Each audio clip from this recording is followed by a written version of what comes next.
que assim a gente já começa a discutir e vamos embora. Eu estava aqui, não sei se eu fechei, ainda estou, com o calendário letivo da engenharia aberta.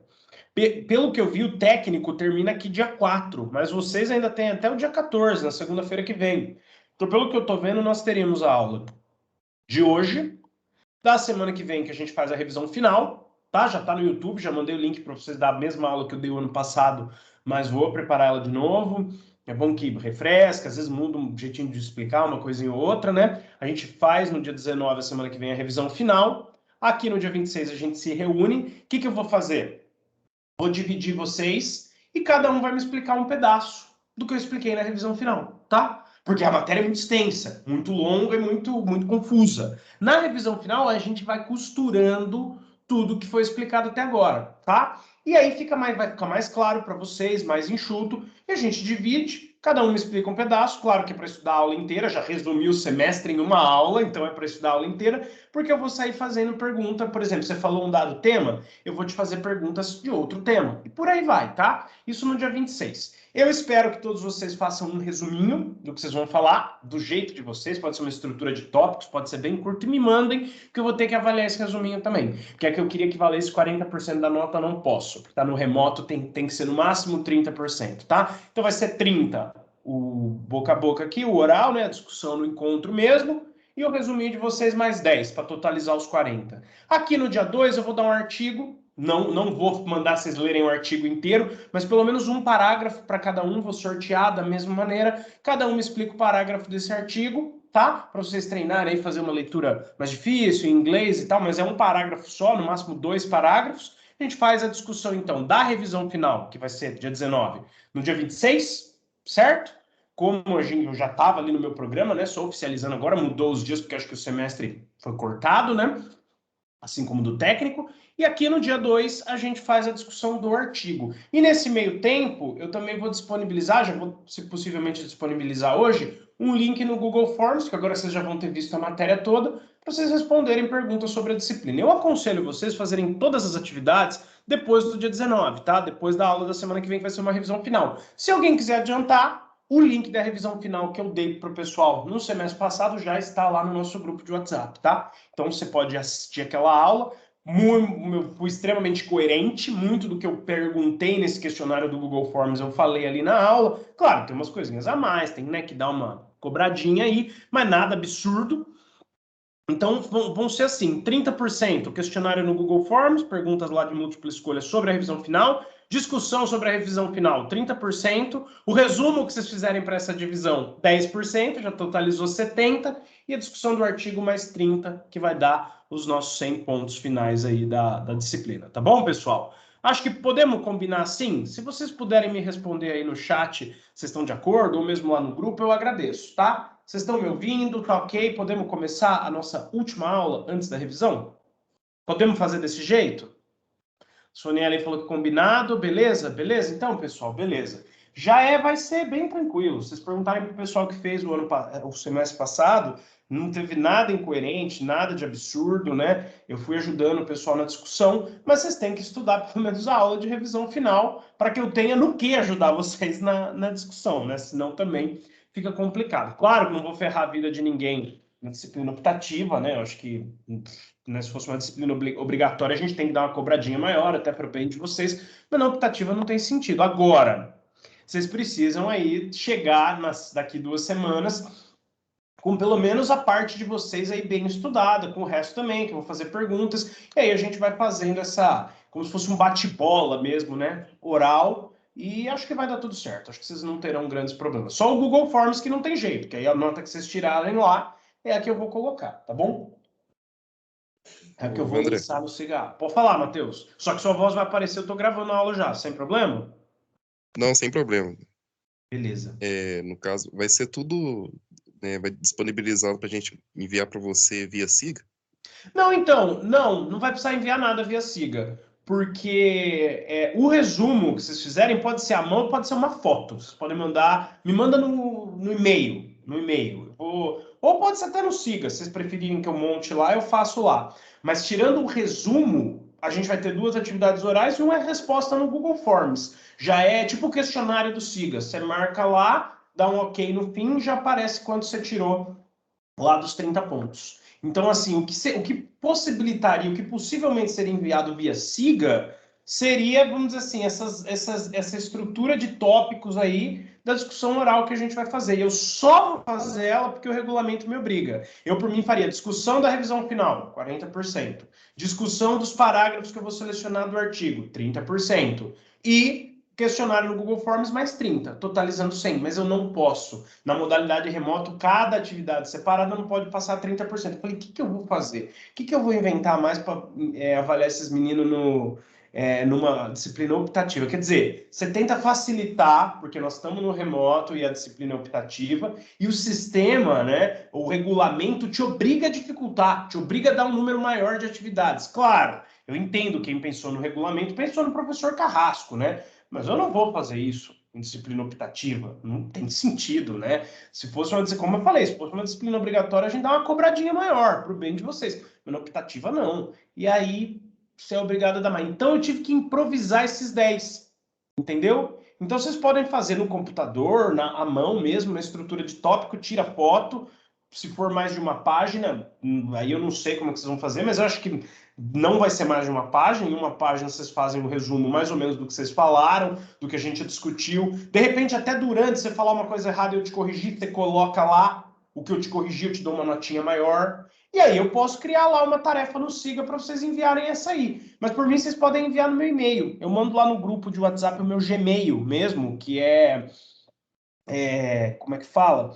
Ele funciona melhor que o institucional. E aí vocês me mandam lá. Eu acho que para mim não há necessidade de ser no Siga A, porque não são nem 10 alunos.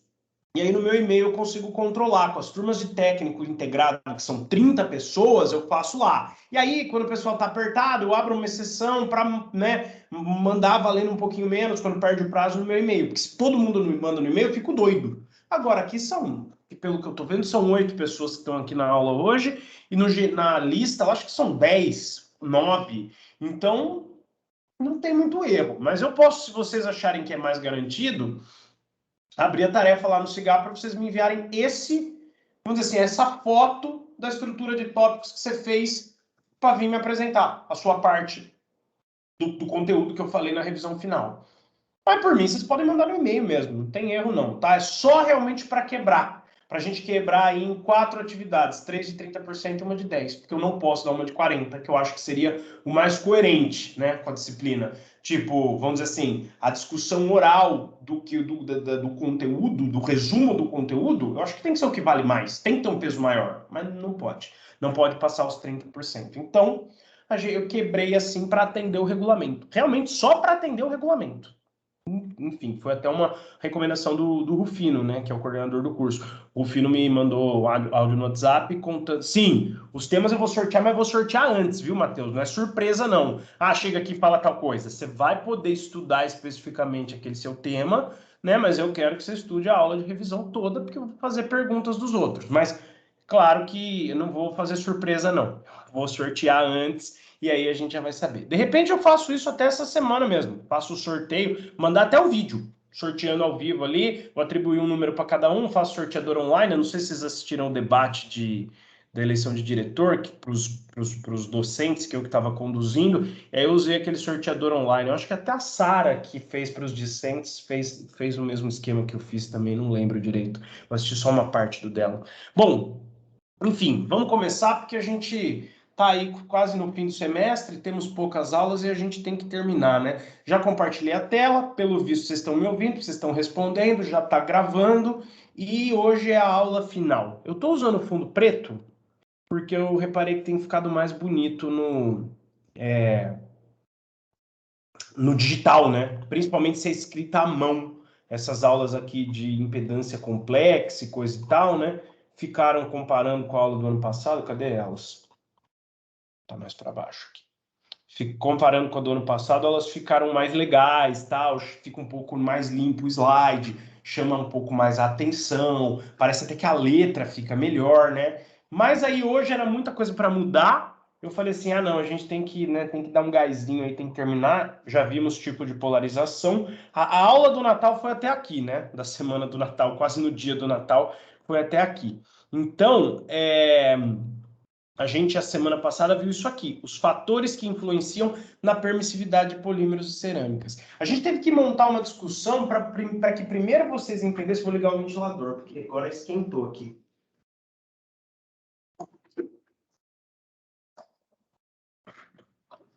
A gente teve que montar uma discussão para que primeiro vocês entendessem o que compunha uma cerâmica, o que compunha um polímero e por que geralmente é um ou outro que a gente escolhe para ser um dielétrico. E essa caminhada aí foi longa. Por quê? Porque era um ponto de vista diferente do que vocês estavam acostumados. Eu baseei a disciplina na minha tese de doutorado, que é uma tese em materiais, em engenharia de materiais, com aplicações em propriedades elétricas, mas ainda do ponto de vista dos materiais. Então, a linguagem é um pouco diferente da que vocês estavam acostumados. Então, a gente viu aí, começou falando de materiais em geral. Aula de metais, primeiro, que é um material estruturalmente mais simples, né? Estruturalmente que eu falo não é a estrutura da engenharia civil, da engenharia mecânica, montar uma estrutura com barras, não. É a estrutura química mesmo. Pensando do ponto de vista da estrutura química, os metais são os materiais mais simples, né? E aí a gente falou deles para entrar nas cerâmicas, que é muito parecido, mas mudam algumas coisas, para depois falar dos polímeros, que é bem diferente, para então entrar em técnicas de caracterização de elétrico, que a gente viu lá impedância, que é matematicamente convertido para permissividade, é mais comum, é difícil um equipamento que meça diretamente a permissividade do material. O costume que a gente tem, né, nessa área da ciência é medir primeiro a impedância e convertê-la matematicamente em permissividade, tá? Então, demos uma aula aí sobre o funcionamento do impedancímetro e tal, para aí, então, a gente chegar, definir impedância, definir permissividade, e aí começamos a relacionar permissividade com polarização, né? A última aula, como eu falei, do Natal, era essa daqui, ó. Quando as polarizações vão parando de ocorrer em corrente alternada, conforme você aumenta a frequência da corrente alternada, a permissividade real cai, né? Então, na ausência da polarização interfacial, que a gente discutiu ali o que era, nessa ausência você observa uma queda no valor de permissividade. Na ausência da permissividade dipolar, você observa outra queda. Na ausência de permissividade atômica, que a gente chamou aí de iônica, você observa outra queda. E na eletrônica, você observa uma queda, que a queda é menor, porque essa polarização existe em todos os materiais são compostos de átomos, todo átomo tem elétron, e quando você coloca qualquer material no campo elétrico, né, imerge ele no campo elétrico, os elétrons desse material se orientam conforme o campo elétrico, claro, mas essa polarização é tão pequena que quando ela para de ocorrer, reparem que a mudança aqui é bem menos significativa que as outras três quedas. A queda aqui é bem menor, tá? Então, isso foi na aula antes do Natal, tá? Isso foi o que a gente viu na aula antes do Natal. Isso aqui foi a aula passada, porque isso aqui a gente pensou para um material genérico, e, né, na verdade, um material teórico, que exibisse os 4 tipos de polarização, e mais ou menos a faixa de frequência em que cada uma delas pararia de ocorrer, pelas distâncias que os elementos de carga teriam que percorrer, em uma, na outra, na outra, na outra, tá?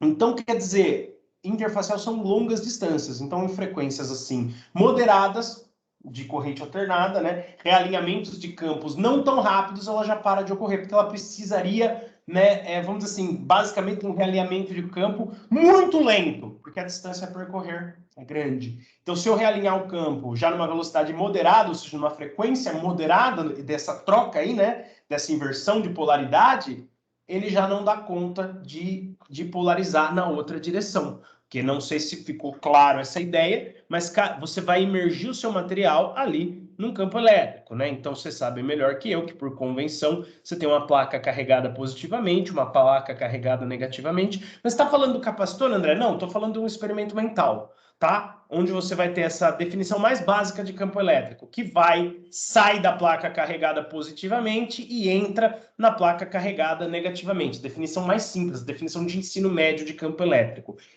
Só revisando até agora, tá? Imergindo o seu material aqui, ó, os elementos de carga vão tender a se ordenar. Como? Os negativos para cá e os positivos para cá. E isso vai dar origem aos 4 tipos de polarização, simultaneamente aqui no meu material teórico. Só que quando eu vou inverter a polaridade da bateria, né, que vocês também devem compreender isso melhor que eu, como é que faz esse tal de tensão senoidal, como é que inverte essa polaridade, né?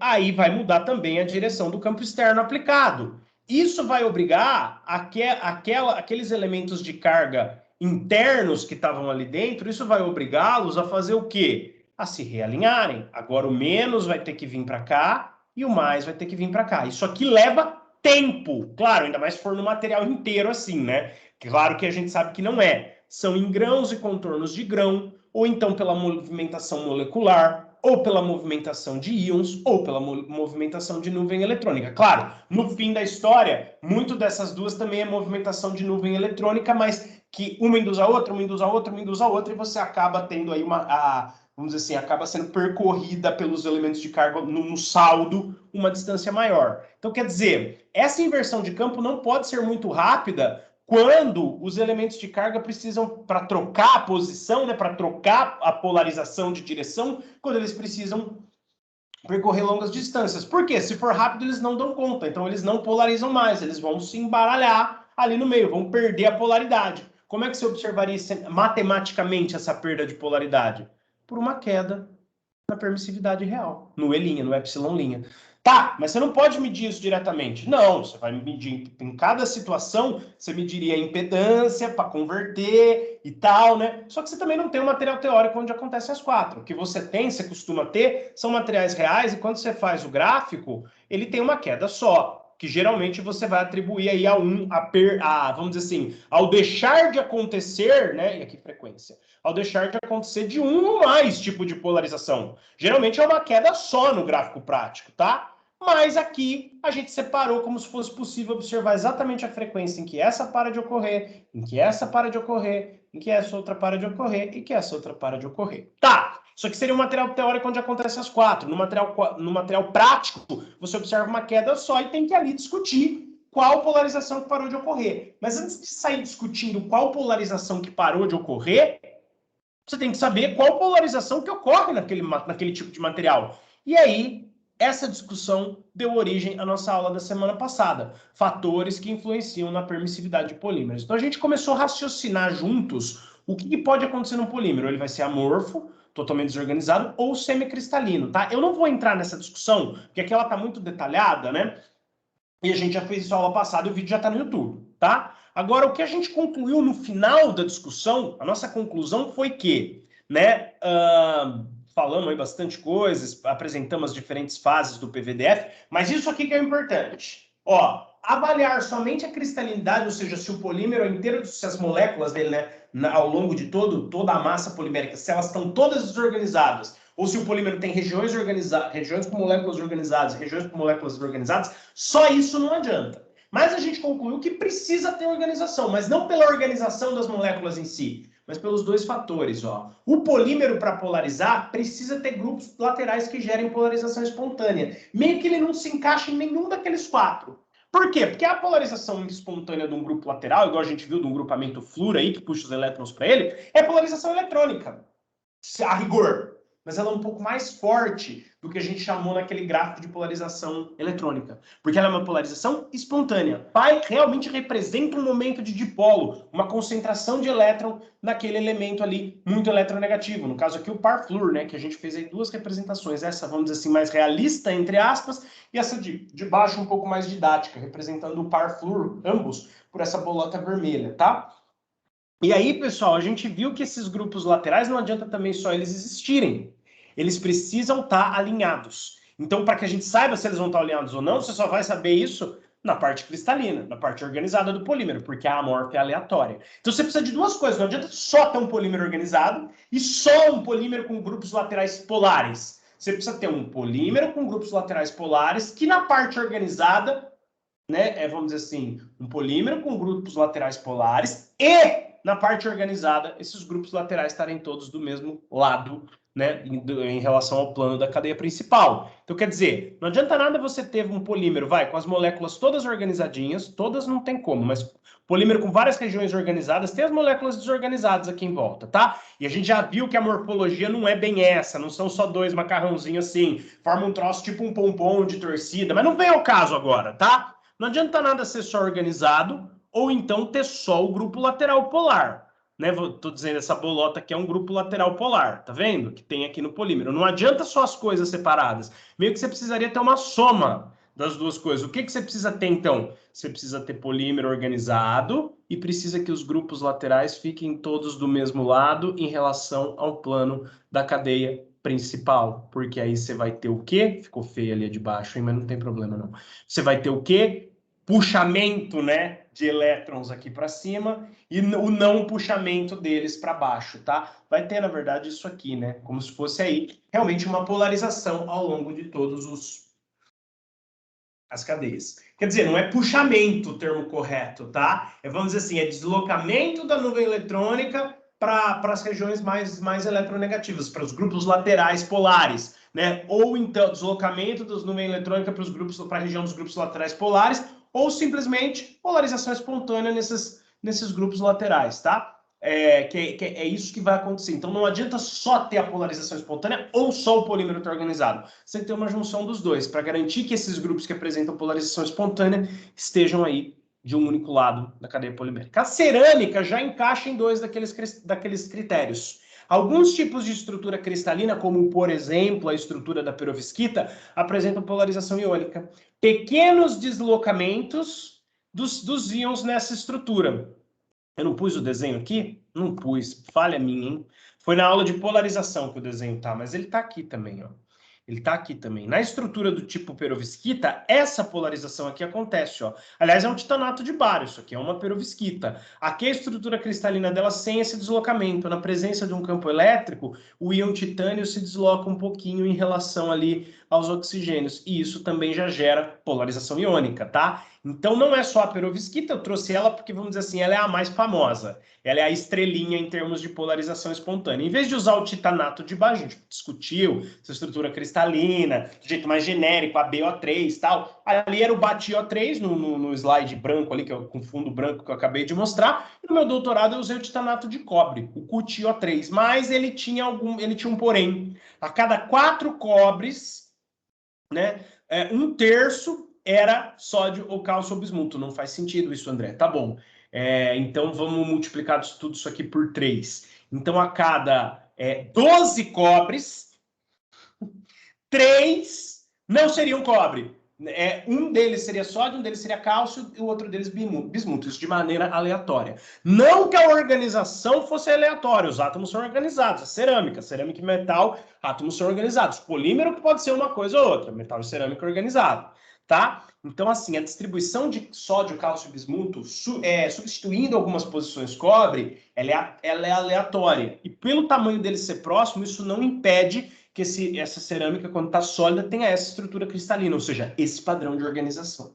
Tá? E como eu falei, quanto mais você bagunça, não bagunça no sentido de desarrumar os átomos, mas de colocando elementos diferentes ali, que organiza, mas com uma certa distorção. Porque o tamanho é próximo do sódio, do cálcio, do bismuto, são próximos do cobre. Tem que ser, senão não formaria. Mas não é exato. E só o fato de não ser exato já causa uma distorção na rede. Então, a estrutura cristalina, só com cobre, titânio e oxigênio, por si só já teria polarização iônica. Quando eu troco alguns cobres por outras coisas, eu distorço um pouquinho mais essa ordem. Isso aumenta a polarização iônica. Tá? Aqui é uma outra representação da mesma coisa, uma explicação mais teórica, né, da polarização espontânea que acontece, polarização iônica e espontânea que acontece nesse tipo de estrutura, tá? Isso aqui estava lá na minha tese, mostrar para o pessoal. Para vocês, acho que eu já expliquei bem. Esse tipo de estrutura vai permitir, como outras também, mas essa é a mais famosa, deslocamento de íon. Quanto mais íon diferente você põe você põe lá no meio, mais distorção já espontaneamente você tem. Então, quer dizer, aqui eu estou falando em polarização espontânea, mas na presença de um campo, né? Não é tão espontânea assim. Quer dizer, na verdade, aqui ela já vai ser um pouquinho polarizada por conta da distorção. Quando você põe um campo, então, a polarização iônica é ainda mais eficiente, tá? Uma coisa que também auxilia é você ter ligações com alto caráter iônico. Quanto maior, né, CI caráter iônico, quanto maior a diferença de eletronegatividade do cátion que você colocou com oxigênio, mais polarização você vai ter, então vai aumentar a sua permissividade elétrica. A gente já pode pensar nessa variável como uma medida direta da capacidade de polarizar, tá? Não seria uma medida direta da capacitância, embora ela esteja intimamente relacionada, como a gente já discutiu com a capacitância, mas da capacidade de polarizar. E se polariza, armazena energia, tá? Esse é o nosso raciocínio central nessa disciplina. O que pode aumentar esse troço, e esse troço é matematicamente, assim, um pouco grosseira essa definição, mas vamos lá. Vamos pensar nisso como sendo matematicamente a polarização, a capacidade de polarizar. Mais didático a gente entender assim. Então, quanto mais alto isso, mais vai polarizar. E quanto mais polarizar, maior essa capacidade de armazenar energia, tá? E o principal da perovskita, pelo menos dessa que eu usei, tá? A explicação tá aqui. A polarização iônica já é muito boa. Ela vai jogar aí para uma permissividade elétrica, uma capacidade de polarizar 5.000 vezes maior que a do vácuo. Já é bom, tá? Já é utilizado industrialmente em capacitores e tal. Só que, né, a polarização iônica nas cerâmicas, naquela estrutura cristalina específica, ela é muito boa. Mas aqui você tem mais um fator, que é a barreira de Schottky, que ocorre quando você tem o interior do grão semicristalino e o contorno de grão isolante. A gente explicou isso daí, porque aí a carga fica travada, ela não consegue atravessar o contorno de grão, que a gente também já explicou o que é. Então ela fica travada no contorno de grão, que é considerada a nossa interface. Aí os valores de permissividade vão para 25.000, 40.000 vezes o valor da permissividade do vácuo, tá? E a gente comentou também que a gente faz aí na medida lá, né, uma modelagem matemática, um circuito RC, né, em paralelo, que representa o grão, e outro que representa o contorno, e os dois em série, tá? Isso aqui é uma modelagem muito tradicional de um material policristalino, ou seja, que tem essa estrutura aí de grãos e contornos de grão. Polímero não é assim. Polímero ou é tudo bagunçado, ou regiões bagunçadas e regiões organizadas, tá? E aí a gente falou o que tinha na literatura, que me levou a escolher esse NACABI Nakabi-Kuti, né?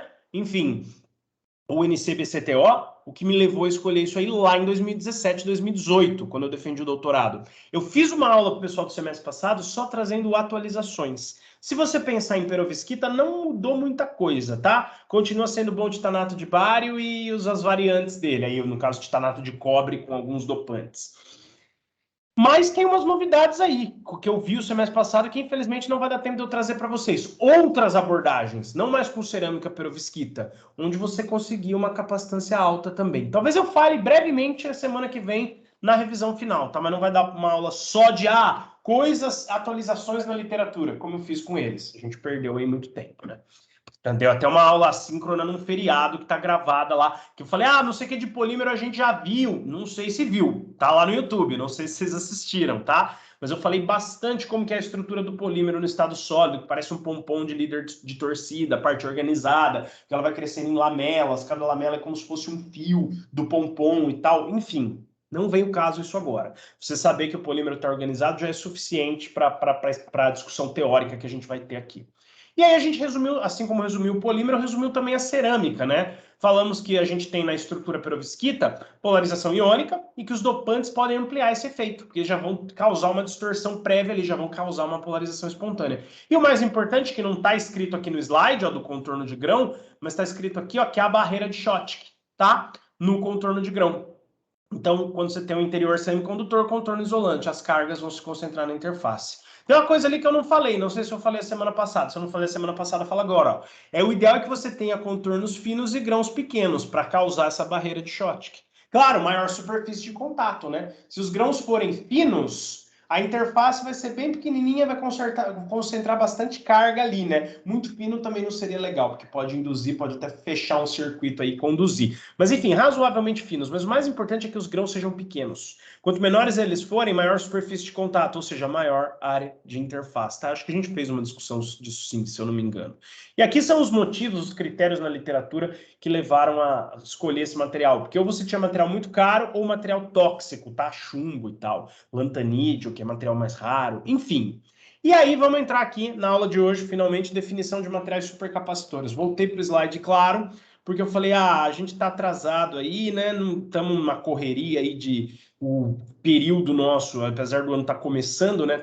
O período está acabando, lançando afinidade. Falei, não vou mudar o padrão desse slide, arriscar fazer isso e perder alguma informação importante. Voltamos para o fundo claro, então, né? Na lousa física, o fundo claro é mais visual, a lousa de canetão que a gente tem lá no Cefet. Mas aqui no digital, eu já percebi que o fundo escuro fica mais confortável para a gente assistir a aula. Enfim, Revisão final vou fazer em fundo escuro, muito provavelmente, até para ficar diferente do vídeo que vocês já têm. Então vamos entrar na definição de supercapacitores, pelo menos do ponto de vista de materiais, tá? Os supercapacitores é aquele material que tem uma aplicação potencial muito boa como capacitor, porque ele consegue armazenar uma carga muito grande num volume ou numa massa, né? Depende da sua classificação, vamos pensar num volume, né? Mas acho que fica mais fácil a discussão, num volume muito pequeno. E aí, como é que a gente situa isso? Nessa área, a gente atrela diretamente a ideia de supercapacitor ao epsilon', vamos dizer assim, permissividade real aí, em corrente alternada, tá? Que é a capacidade de polarizar, matematicamente, né? Podemos traduzir ela, de um jeito um pouco grosseiro, mas didático, como sendo a medida matemática da capacidade de polarizar. Que eu fiz um eixo XY, mas na verdade o eixo X não tem sentido nenhum. Eu só diferenciei em 3 blocos aí, materiais que têm a permissividade abaixo de 40. 40 o que, André? 40, porque isso aqui já é a relativa, já é dividida pela do vácuo, tá? Então as unidades aí se cancelam. Então dividi em 3 blocos, materiais que têm a permissividade abaixo de 40, aqui no amarelo. Nesse azul um pouco mais escuro, materiais que têm a permissividade entre 40 e 5 mil. E aqui, nesse azul claro, materiais que têm a permissividade entre 5 mil e 30 mil. E onde é que estão os materiais? Os polímeros estão aqui nesse amarelo. Tem que ser um polímero muito bom para ter uma permissividade de 40. Então, ele sozinho não é um supercapacitor. Ele, no máximo, entra na jogada para fornecer flexibilidade e facilidade de moldagem aos seus dispositivos.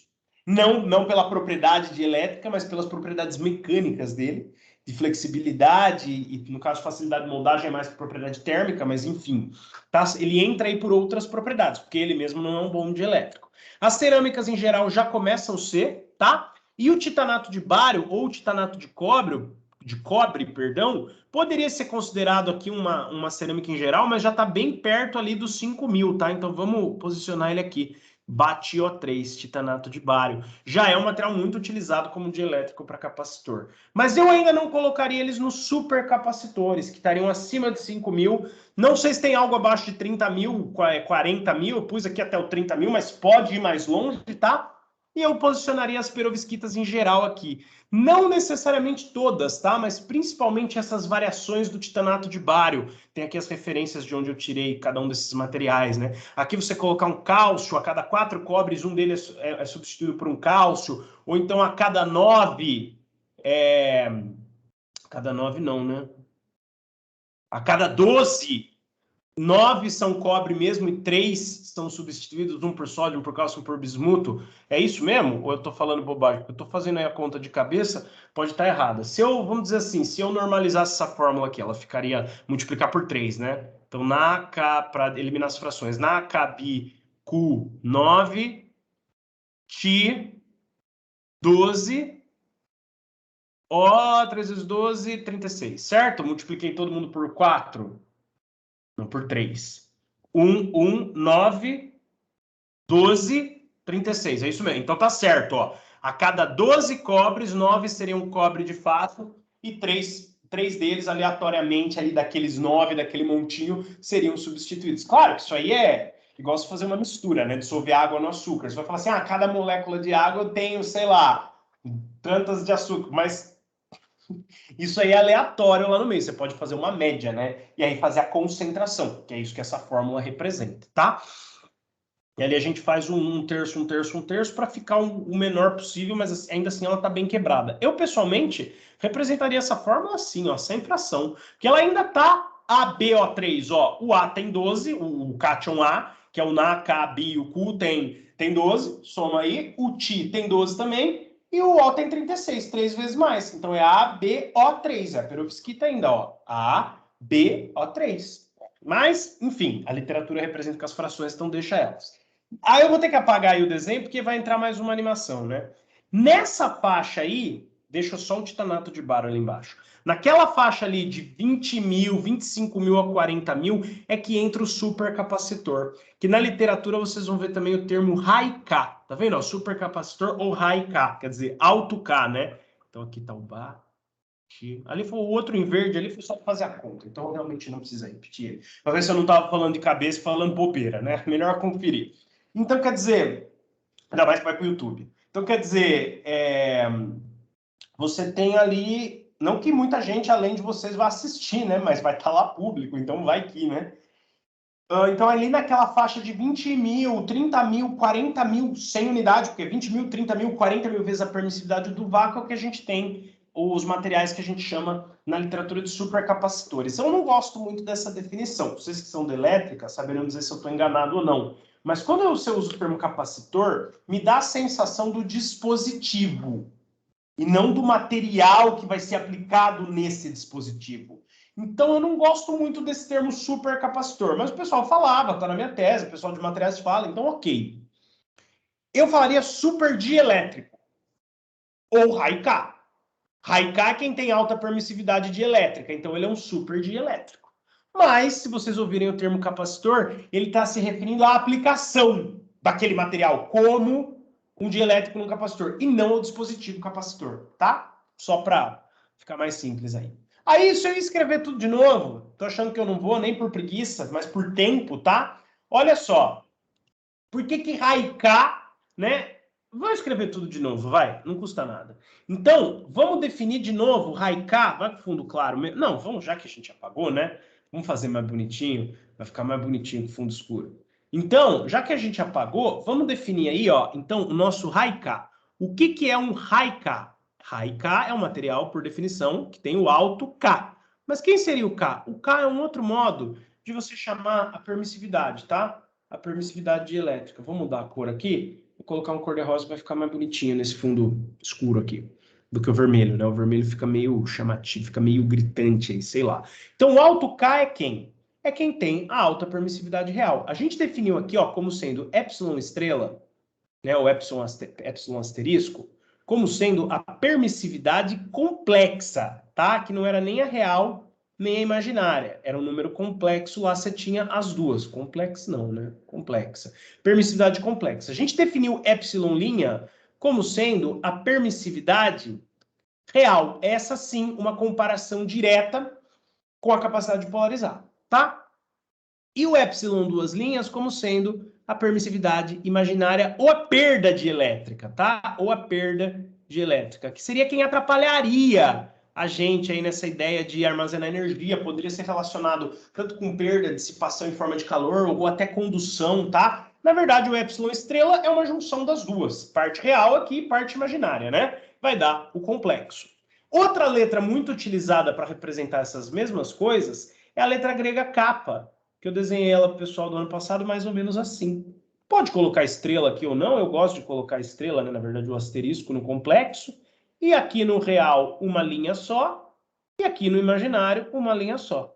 Assim como às vezes em vez de falar epsilon a gente fala E ou E linha, E duas linhas, E estrela, claro que com a letra grega kappa não foi diferente, né? Em vez de falar K, em vez de usar sempre capa, já tinha gente querendo usar aqui, ó, o K minúsculo do nosso alfabeto estrela, o K no lugar da letra grega capa, né? O K minúsculo linha do nosso alfabeto e o K minúsculo duas linhas. Então, além do epsilon, você tem a representação, mesma ideia com a letra capa, que o pessoal com o tempo, com o uso, acabou substituindo por K. Então, o material High-K, né? O material, por aqui embaixo de novo, High-K, é aquele que tem alto K. É aquele que tem alto K. Ou simplesmente, né, resumindo isso aqui de um jeito um pouco melhor, o que seria nessa área aqui de estudo ter um alto K? Na verdade, ele precisa de duas coisas, né? Para considerar que ele tem um alto K, ele precisa ter um alto K' ou epsilon', ou até K', mas não vou escrever. Precisa ter um alto K' e vou até pôr um E depois ali em vermelho, e um baixo K duas linhas, que também pode ser representado como epsilon duas linhas ou até kappa duas linhas. Mas aí fica muita coisa, né, gente? Aí vai ficar muita coisa, tá? Então é lembrar aí vocês que é necessário ter as duas coisas, tá? Deixa aqui em vermelho mesmo.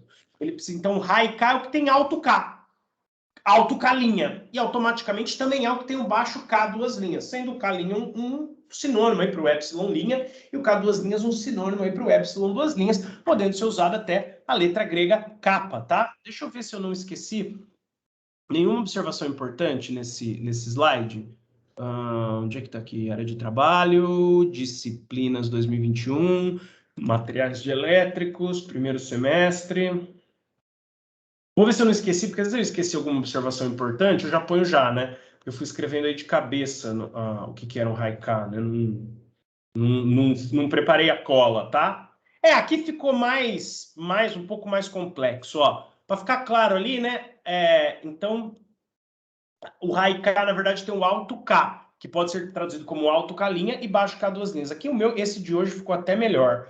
Só faltou uma coisa aqui, ó, para deixar claro que você pode dizer que o K linha, você pode chamar ele de capa linha ou então epsilon linha, assim como o K duas linhas, você pode chamar ele de capa duas linhas ou então de epsilon duas linhas, tá? Só para lembrar, só faltou isso aí, que é a mesma coisa, né? Então, quando você fala Haikai, ele tem um alto K. Alto qual K? O K linha. E automaticamente tem que ter também um baixo K duas linhas, senão não é Haikai. Senão, quer dizer, a gente acaba classificando mais só a permissividade real, mas não adianta nada também ter a real alta e a imaginária baixa. Senão vai ter condução, vai ter perda em forma de calor, uma coisa meio que atrapalha a outra, tá? Então você tem que ter o epsilon linha mais alto possível e o epsilon duas linhas, ou o K linha mais alto possível e o K duas linhas mais baixo possível para chamar aí o seu material de Haikai, tá bom?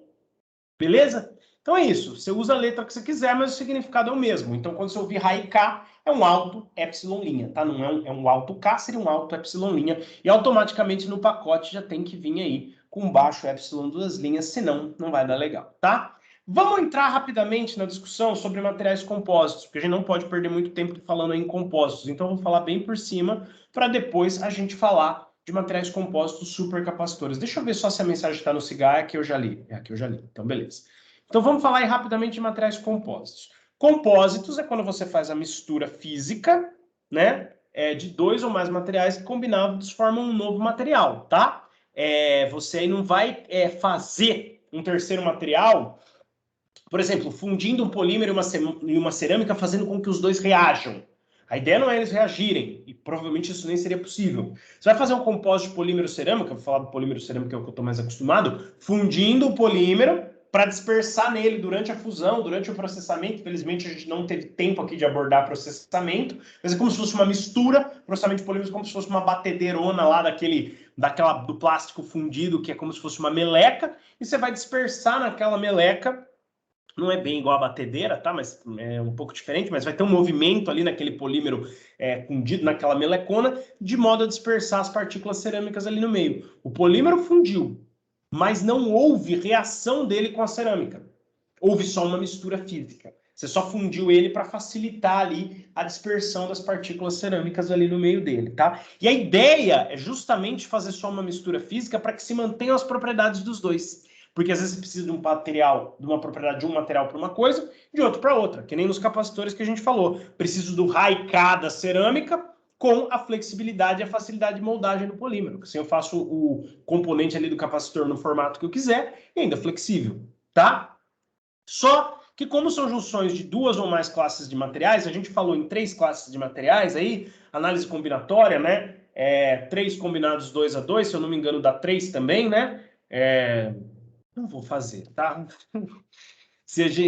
Porque aqui eu coloquei os diferentes, né? Daria um pouco mais, se você for pensar se valer os iguais também, se vale metal com metal, polímero com polímero, cerâmica com cerâmica, pode até ser considerado compósito, se forem muito diferentes um do outro, mas geralmente combinação entre dois polímeros é blenda polimérica. Combinação entre dois metais é liga polimérica. Combinação entre duas cerâmicas é um pouco mais difícil de você achar, porque aí geralmente você vai juntar os constituintes de duas e fazer uma terceira, então não seria composto, seria a reação química e a produção de um novo material simples. Então, assim, na verdade, sem fazer a regrinha da análise combinatória, né, ou fazendo já, você tem 3 classes de materiais possivelmente aqui, 3 classes de materiais possivelmente aqui, deu 9, né? Mas você não pode repetir. Então, na verdade, você tem 3 aqui e 2 aqui, porque não pode repetir, seriam 6, só que não importa a ordem. Então, você pega isso aqui e divide por 2, né? Dá 3. Então, estão aí as 3, falei que não ia fazer, fiz, não me aguentei. Enfim, análise combinatória, 3 combinado 2 a 2, onde não importa a ordem, porque um compósito metal-polímero, polímero-metal é o mesmo compósito. Também cerâmica, metal e polímero cerâmico, também os dois são o mesmo composto, né? Metal polímero é raro, mas tem uma aplicação muito interessante. nessa área, inclusive. Você pode misturar fibras condutoras, isso tem um trabalho no nosso grupo de pesquisa, lá de São Carlos, né? Não mais meu, e não mais da pesquisadora que fez isso, que ela também é professora do Cefet, lá do Cefet BH, né, da engenharia de materiais lá.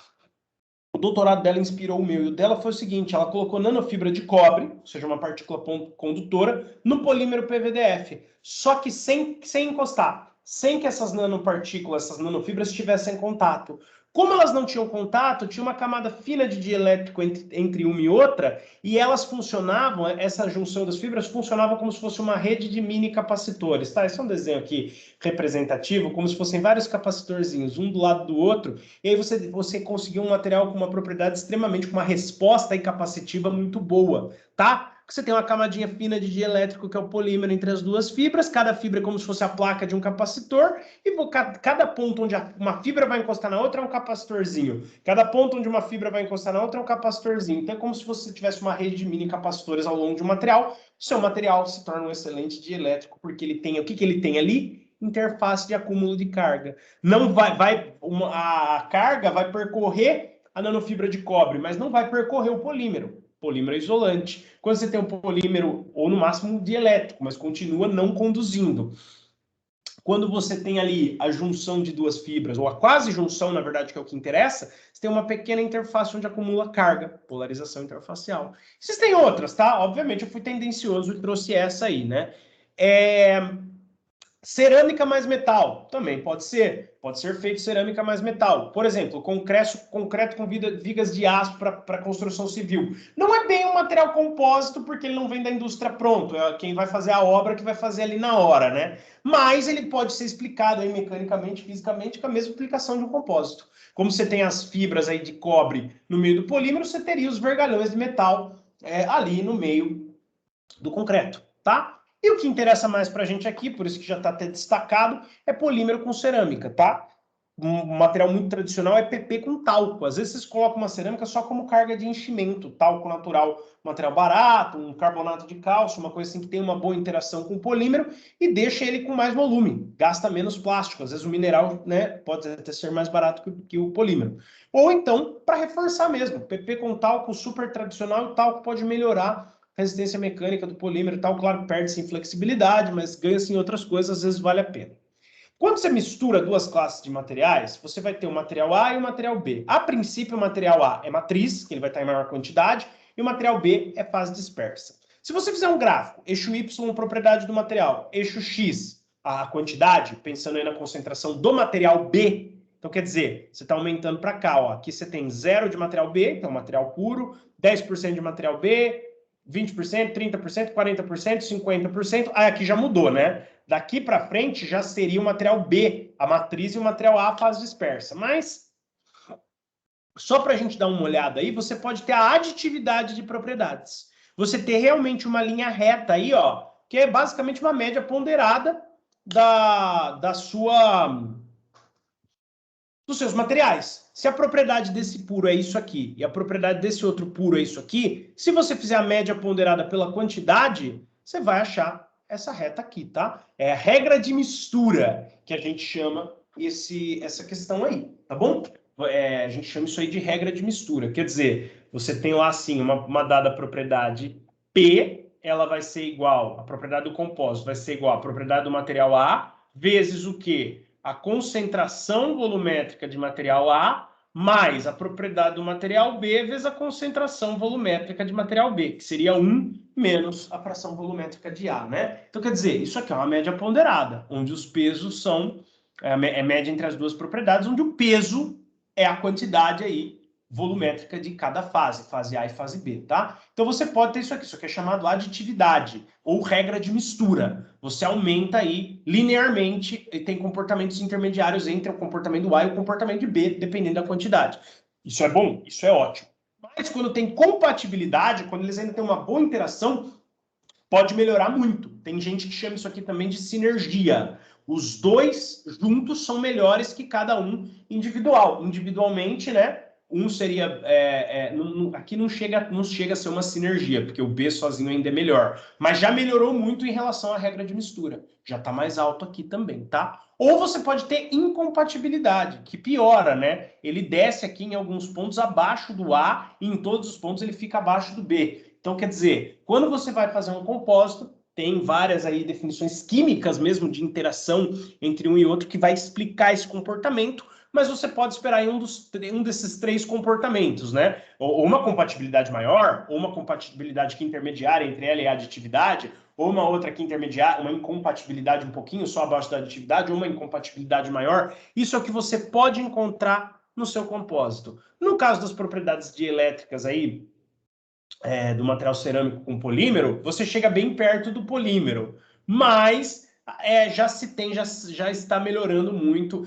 Por exemplo, meu doutorado mesmo, que não foram resultados assim excelentes, mas foram razoáveis, você tinha a permissividade do polímero 20, a da cerâmica, que na literatura dizia que era 25 mil, a minha deu em torno de 12, tá? A gente conseguiu ali uma permissividade de 200, 150, já está bem maior que a do polímero, mas se for comparar com a cerâmica, está ruimzinha ainda, né? Então, quer dizer, não fiz esse gráfico, não sei se encaixaria aí em compatibilidade ou aditividade, mas não é incompatibilidade.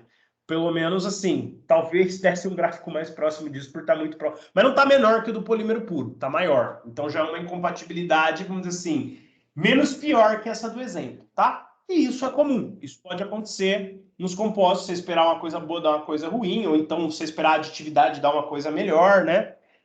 Tem aqui os possíveis compósitos que a gente pode ter. Tem uma barra aqui aparecendo para mim, que eu acho que para vocês aí não aparece. Deixa eu ver se eu saio aqui do PowerPoint, ela some, sumiu. Então eu peguei esse desenho aí na internet, né? Ele está em muitos livros. Podemos separar os compósitos em três grandes classes. Os que têm reforços particulados, reforços fibrosos e os estruturais, tá? Os reforços particulados você pode ter partícula grande ou partícula menor, né? Alta dispersão. Geralmente a gente chama, então aí, ó, como é que seria um particulado? Partículas aí ao longo de um material. Pode ser, por exemplo, um pó cerâmico particulado espalhado no polímero. A gente chama de nanocompósito, quando a partícula é pequenininha o suficiente. E o nanocompósito acaba tendo propriedades bem melhores do que do compósito, por estar na escala nano. Por todas as partículas terem uma dimensão aí, pelo menos uma das três dimensões do espaço, entre 1 e 100 nanômetros, tá? Isso acaba melhorando porque a superfície de contato aumenta muito. Então, com uma menor quantidade, você consegue propriedades boas. Nanocompósito, o negócio estava muito em alta quando eu comecei minha iniciação científica em 2010, no grupo de pesquisa que eu fiz no mestrado, doutorado e tal, né? Hoje em dia não importa muito mais se é nano, porque isso atendia a propriedade mecânica está caindo em desuso um pouco na literatura, daqui a pouco eles descobrem uma novidade de propriedade mecânica e volta, tá? O reforço fibroso, podemos pensar naquele exemplo que eu dei ali. A gente vai ver outros exemplos mais do cotidiano, mas por enquanto vamos ficar naquele que eu dei ali. A nanofibra de cobre no material polimérico. Tá? Você pode ter fibras longas, alinhadas ao longo de todo o material, ou curtas. Mesmo as curtas podem estar alinhadas ou orientadas aí aleatoriamente, tá? E as propriedades vão mudar. Não vou entrar aqui, vamos dizer assim, nos detalhes disso, porque não interessa a propriedade mecânica aqui pra gente. A gente tem um foco e a gente tem que terminar aí esse foco em propriedades dielétricas. Podemos ter também compostos aí laminados, sanduíche, tá? Nós vamos dar exemplo do dia a dia desses três aí onde que a gente encontra, tá? Então, exemplos de aplicação de compostos particulados. Os plásticos que vão em carros, eletrodomésticos, para aumentar a sua resistência, geralmente eles têm ali reforços particulados, tá? Às vezes até um PP com talco. Por exemplo, o para-choque é importante duas coisas. Ele não pode ser muito deformável. Ele tem que ser um pouco deformável para absorver o impacto, mas precisa quebrar também. Mas ele não pode quebrar à toa. Então, o ideal é que você faça ali um composto particulado para que só uma reladinha ele não quebre, mas que numa porrada ele deforme bastante e ainda quebre para absorver boa parte do impacto. Os eletrodomésticos também precisam aí de um reforço não tão grande igual um para-choque, mas precisam. Aqui é onde vai partícula, né? Pozinho misturado ao plástico. Aqui é onde vão fibras misturadas ao plástico, no orelhão e no teto de ônibus. Orelhão é uma coisa assim, né? Que não é nem do Egito, da Mesopotâmia, já é um negócio pré-histórico isso daqui. Mas eu acho que vocês, nas próximas turmas, já vai ficando mais complicado, né? vocês aí devem ter mais ou menos uns 10 anos a menos que eu, alguns devem ser até mais velhos, então vocês já entraram num desse aqui, você até consegue ver as fibrinhas ali dentro. Aqui no caso é uma resina thermofix, é aquele polímero que uma vez ele é um líquido, aí você põe um agente de cura, ele fica sólido e ele não amolece com temperatura, tá? Além de você colocar ali na resina líquida o agente de cura, você coloca também as fibras, geralmente fibra de vidro. Teto de ônibus, mesma ideia do orelhão, tá? Esse aqui a gente ainda não perdeu a utilidade, ainda não andamos de veículos que flutuam. Mas o orelhão, né, dificilmente a gente vai fazer uma ligação. Quando eu preciso falar com alguém, eu mando áudio. O pessoal detesta áudio, eu adoro, né? Enfim. Mas eu acho que o áudio substitui muito bem a ligação, porque quando você está na ligação, a pessoa fala, você não ouve direito, você pede para repetir. A pessoa fala, você não ouve direito, você pede para repetir, você vai fazer isso quantas vezes? A gente não faz, né? Agora, o áudio você vai ouvindo ali até você entender tudo que a pessoa falou, né? Gosto bastante desse recurso. Mas, enfim, áudio de WhatsApp, nada a ver com compósito. É um exemplo clássico de laminado. Piso também. Piso laminado pode ser um exemplo daquele compósito ali, ó. Você faz um violão, geralmente o de tampo maciço, né? Madeira maciça tem o som melhor, mas ele é bem mais caro. E aí você pode fazer um tampo para quebrar um galho aí de laminado, tá? Não tô fazendo antipropaganda dessa marca aqui, nem sei se esse violão é tampo maciço ou se é laminado. Se ele for laminado, ele vai ter camadas de diferentes materiais, pode ser considerado aí um material compósito, tá? Então os compensados em geral podem ser considerados laminados, tá? Vamos falar agora de materiais compostos supercapacitores. Isso foi uma apresentaçãozinha bem breve, só para a gente entender o que é um compósito. É a união de duas ou mais classes de materiais. Então você vai misturar, se for só com dois, né, igual a gente fez ali a análise combinatória, né? 3 vezes 2 dá 6, mas não importa a ordem. Então são só 3, polímero com cerâmica, cerâmica com polímero, ou... Não, aí eu já falei besteira. Como é que era mesmo a história? Polímero com cerâmica, polímero com metal, que é mais raro, ou então é cerâmica com metal, tá? Metal com cerâmica, que também é difícil, hein? Também é difícil, esses dois são difíceis. Geralmente falou em compósito, falou em polímero com cerâmica, tá? É o que acaba sendo mais interessante aí, tá? Para nós. E vamos apagar isso aí do meu slide de título, né? Porque rabisco nada a ver aí. Tá. Então, como juntar as duas lógicas? Que até então a gente estudou polarização, classe de materiais, e aí conseguimos entender o que influencia na polarização de um material e do outro. Já vimos que o melhor é a cerâmica. O polímero não é muito bom, mas deixa flexível. Tá, ok. Já dei meio que spoiler aí. Como juntar, então, um Haiká, que é a cerâmica, com o polímero, que não é tão bom, fazendo um compósito mais eficiente possível? Né? Ainda não estamos em compatibilidade, essa linha azul. Mas estamos tentando ficar o mais longe possível da incompatibilidade, essa linha vermelha. Seguindo essa lógica aí de compósitos, como que a gente pode aplicar ela nessa área de supercapacitores, ou usando um termo mais adequado, superdielétricos? Como é que a gente pode fazer isso? Bom, vamos lá. Né? Já tinha aí no slide, eu fiquei gastando saliva à toa. Nunca é à toa.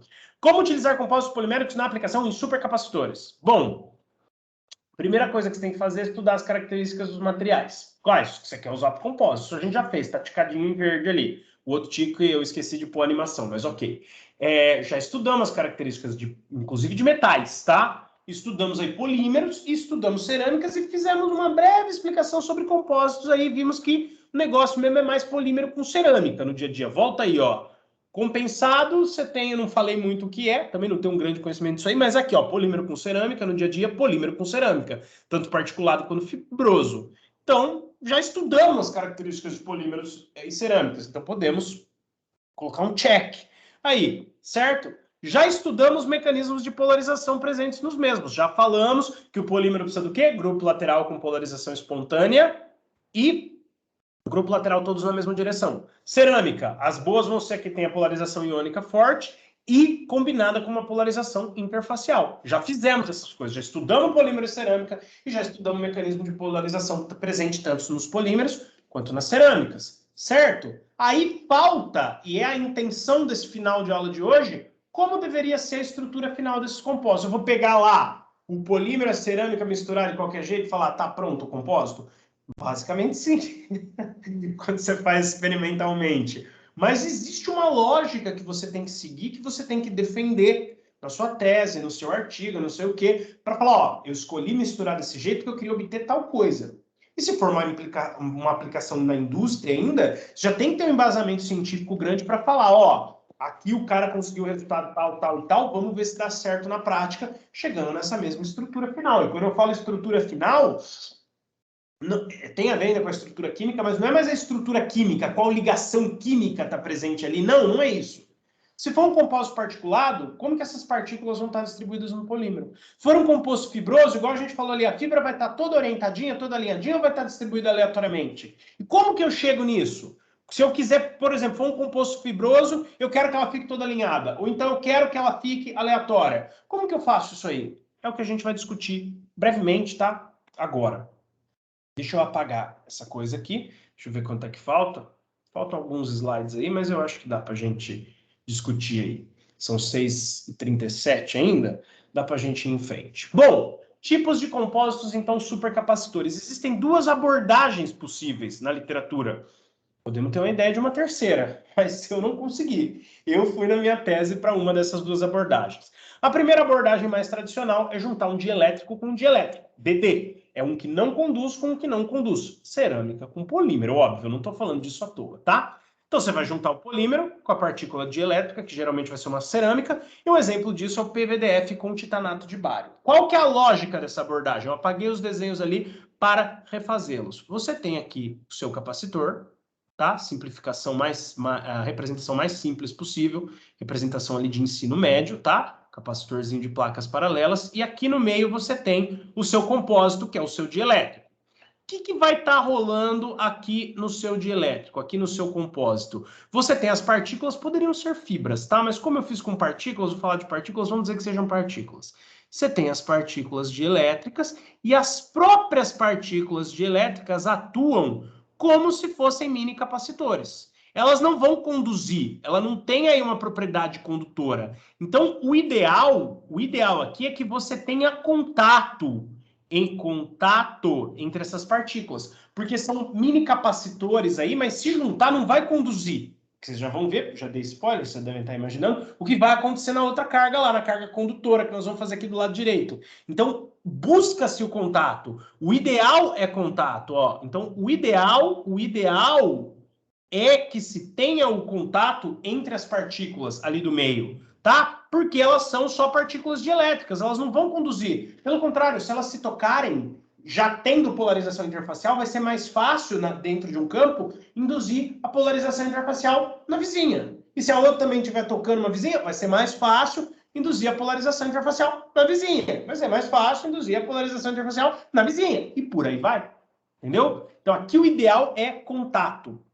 Sejam partículas ou fibras dielétricas. Então, pensando na lógica da fibra, o ideal era ter a distribuição de fibra aleatória. Quando a fibra está aleatória, é mais provável ter contato entre uma fibra e outra. Isso aqui quando a partícula é dielétrica. Quando a partícula é o capacitor. Como assim, André? O capacitor não é um negócio preto que está em volta? Isso! É! Só que essas bolinhas vinhos, cada uma funciona também como se fosse um capacitor. Elas armazenam energia. Por isso que o todo, com esse dielétrico no meio, armazena mais energia do que se tivesse só o ar ali no meio. Tá? Essa é a ideia. Cada partícula dessa é um capacitorzinho que vai armazenar energia e vai fornecer para o todo um armazenamento de energia maior. A outra abordagem possível é CD, né? DD dielétrico, CD condutor dielétrico. Você vai juntar o polímero, geralmente a gente está falando em compostos poliméricos, porque estou falando polímero aí, com partícula condutora, que foi o caso do grupo de pesquisa nosso lá, que é da minha orientadora, professora da UFSCar, e da orientada dela, que fez doutorado antes de mim, professora do Cefet-BH aqui, ambas do Departamento de Engenharia de Materiais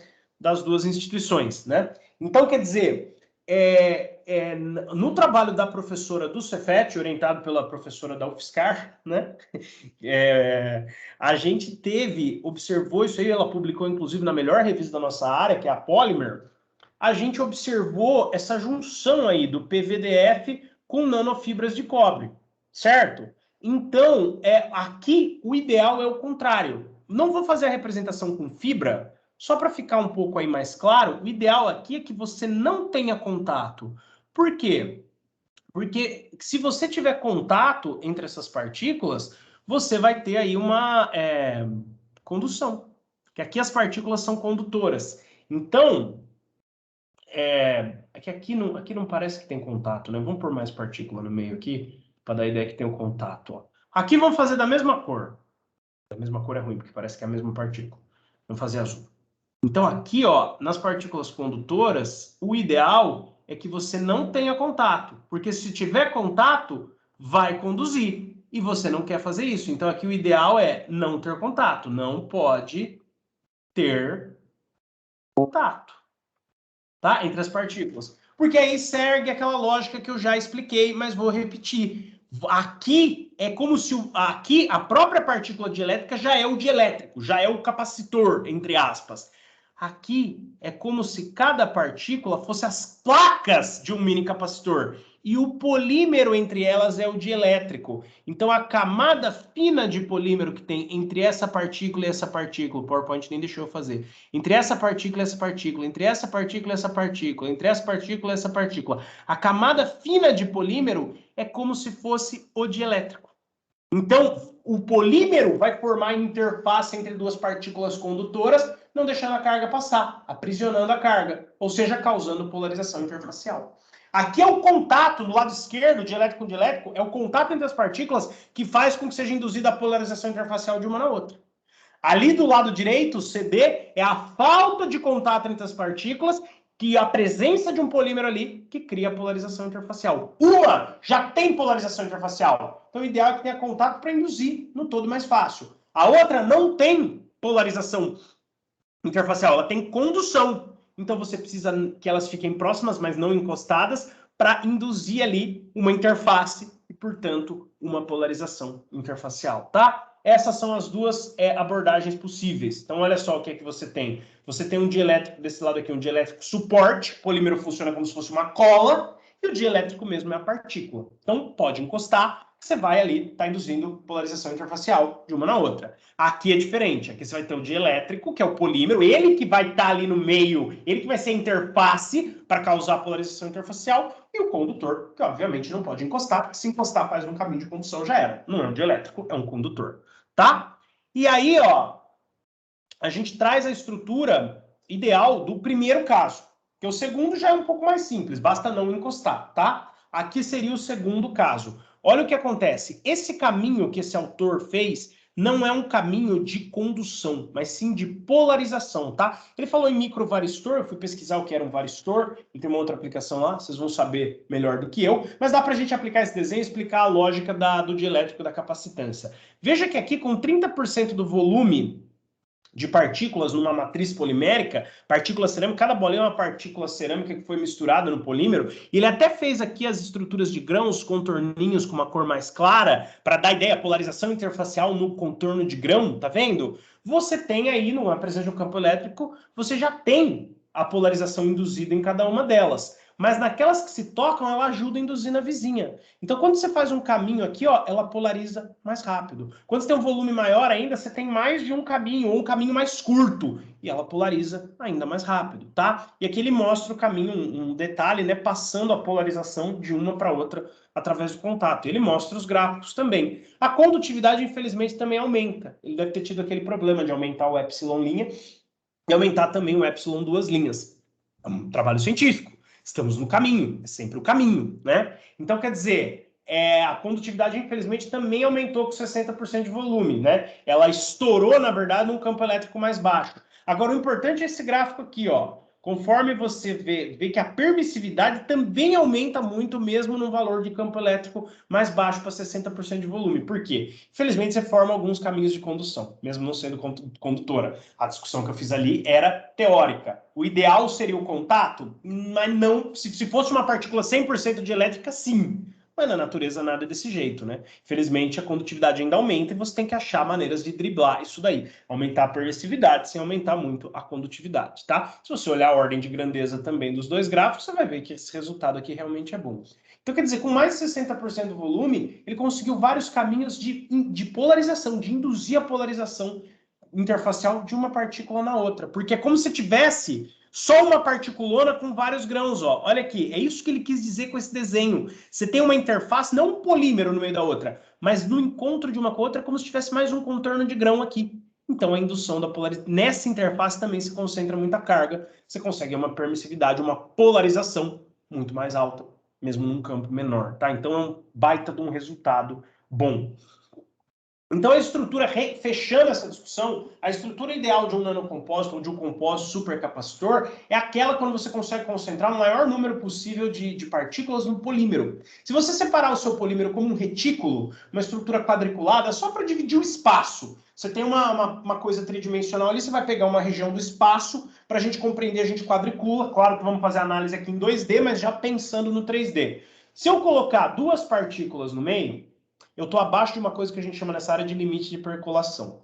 Se eu colocar nesse retículo aí, né, com 16 espaços, 5 partículas, eu ainda estou abaixo do limite de percolação. Se eu colocar 7, 9 em 16 espaços, eu já consigo chegar na concentração de percolação. A concentração de percolação é o quê? É aquela concentração em que você garante que todas as partículas vão se tocar. Tá claro que num retículo 2D assim, você precisaria encher tudo, né? Porque, não, aqui é o suficiente. Mesmo os espaços que estão, se eu coloco 9 do jeito que está aqui, já vai ter pelo menos uma vizinha tocante. Que do jeito que está aqui, né? Se eu colocasse essa, por exemplo, aqui no canto, já não tocaria todas. Mas, enfim, aqui é uma simplificação. Na prática, em 3D, você não precisa encher completamente. Existe uma concentração onde percolou. Percolou, quer dizer, existe contato, nenhuma partícula está sem contato. As partículas formaram aí uma estrutura contínua através do contato. Então, em compósitos poliméricos, a concentração limite de percolação é algo conhecido, é algo estudado.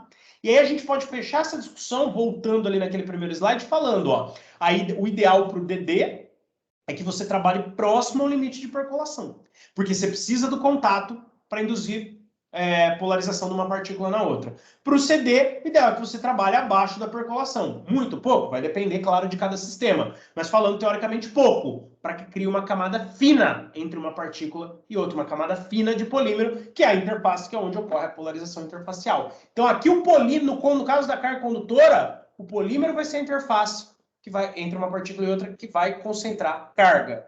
No caso aqui da partícula dielétrica, você não precisa ter o polímero entre uma e outra, porque ela mesmo tocando uma na outra é como se fosse mais um contorno de grão. Então, o contato de uma com a outra, quando ela é dielétrica, já é a interface, que você precisa para armazenar carga.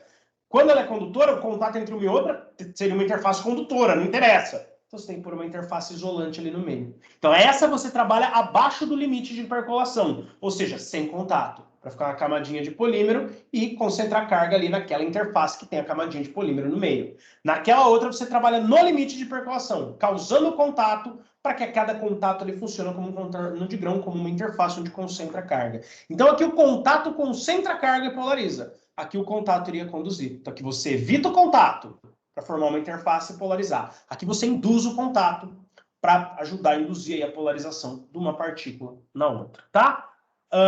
Bom, a gente tem aqui algumas coisas que a gente vai... Que é isso aqui?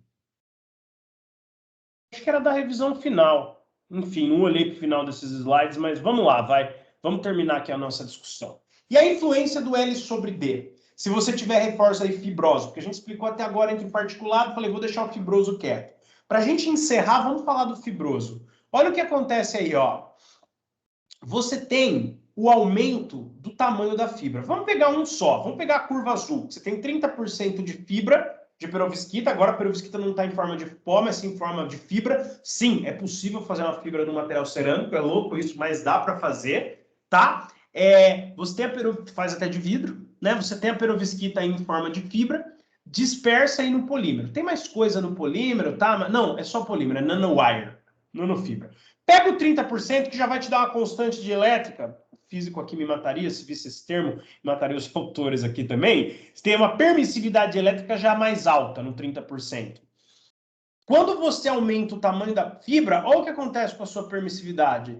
Ela vai aumentando. Por quê? Porque essa é um composto DD, dielétrico com dielétrico. Maior fibra, maior probabilidade de contato. Antes percola. Então ele vai de 34% para chegar ali em quase 45%. E para constante de elétrica de polímero, isso é muita coisa, tá? O negócio começa ali, ó, o PVDF puro estaria próximo de 10, ele foi de 35 para 45, só de aumentar o tamanho da fibra, então é um resultado bom, mostrando que o que a gente explicou está certo. Quanto mais comprida é a sua carga, vai percolar com uma quantidade menor né? Veja que com quantidades menores aqui, ele já consegue, e fibra maior, vamos dizer assim, ó, a quantidade mínima com a fibra maior está em torno de 15, tá? Tá em torno, vamos dizer assim, ó, você comparar aqui o preto e o verde, o preto, com a quantidade mínima que ele pôs aqui, que é 5%,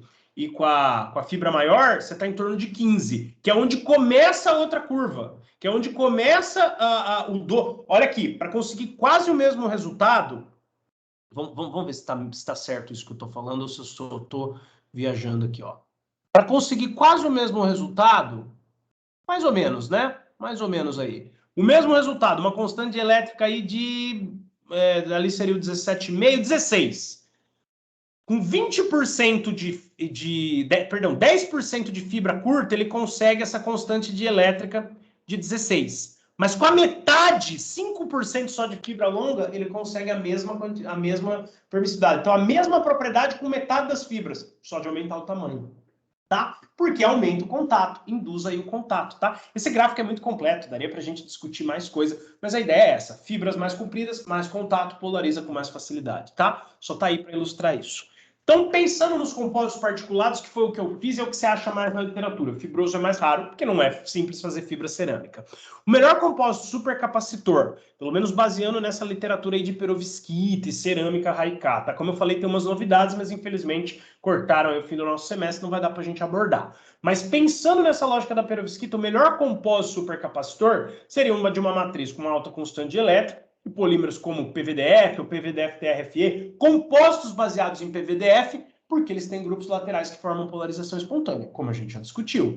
E, claro, uma nanocarga fibrosa como uma perovskita, né? O ideal é que fosse fibrosa, mas, como eu falei, vamos manter a lógica do particulado. Eu coloquei isso aqui como conclusão, mas eu vou apresentar alguns resultados do... Quer dizer, aqui eu não vou, né? Mas quem quiser dar uma olhada na minha tese, eu apresentei resultados aí do particulado, porque a fibra acabou não rolando. Mas é uma sugestão de trabalho futuro. Por tudo isso que a gente falou, já na aula lá passada, de fatores que influenciam na permissividade do polímero e de cerâmica, a gente viu. O ideal é a estrutura perovskita. Tem por quê? Tem polarização iônica interfacial, permissividade vai lá em cima, polariza muito. Se eu tiver que misturar ela num polímero para fazer um compósito flexível, uma coisa assim, vai ter que ser um polímero que apresente polarização espontânea. Então, esses que eu usei, PVDF e essa perovskita, são exemplos, tá? Mas você pode pegar vários materiais dessa mesma linha.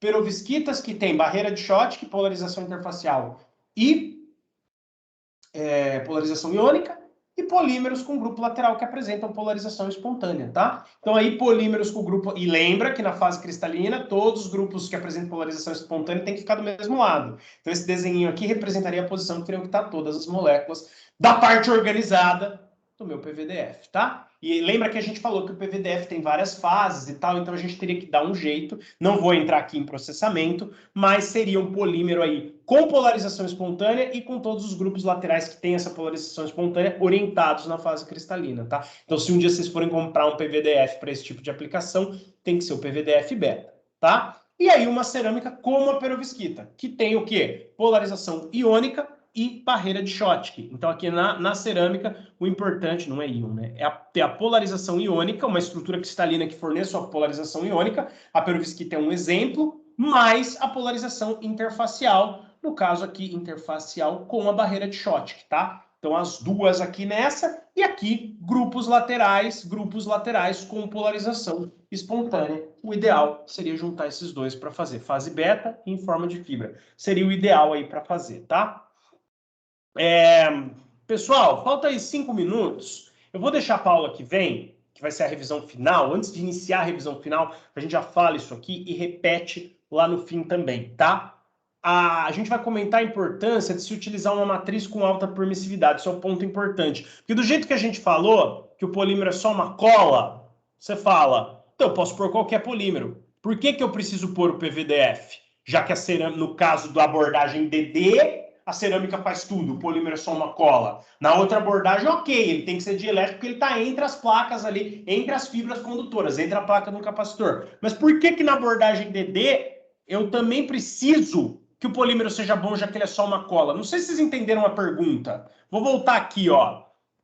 Por que nessa abordagem aqui está claro que o polímero precisa ser um bom dielétrico? Porque ele é o dielétrico. A partícula condutora é como se fosse a plaquinha de mini capacitor. Então você tem que ter uma camada de polímero dielétrico ali, até para juntar a carga na interface. Agora nessa, já que é a cerâmica que faz tudo, por que eu preciso usar um bom polímero dielétrico? A gente já começa a aula que vem respondendo essa pergunta, tá? E aqui é uma... Esse desenho eu vou fazer à mão, na aula de revisão também, tá? Então eu decido se eu já mostro ele antes de começar a aula ou se mostro só no fim. Então é importante também usar a matriz, mesmo na abordagem DD. Embora a cerâmica faça tudo, o polímero também tem que ter alta permissividade. Por quê? Semana que vem a gente fala e semana que vem a gente faz a revisão final. Dia 19, nossa última aula, tá? Depois temos mais 2 encontros aí avaliativos. Eu vou sortear tudo antes, eu vou informar vocês direitinho antes, vocês podem ir tirando dúvida para montar a apresentação e vai dar tudo certo, tá bom, pessoal? Boa semana, até quarta. Valeu!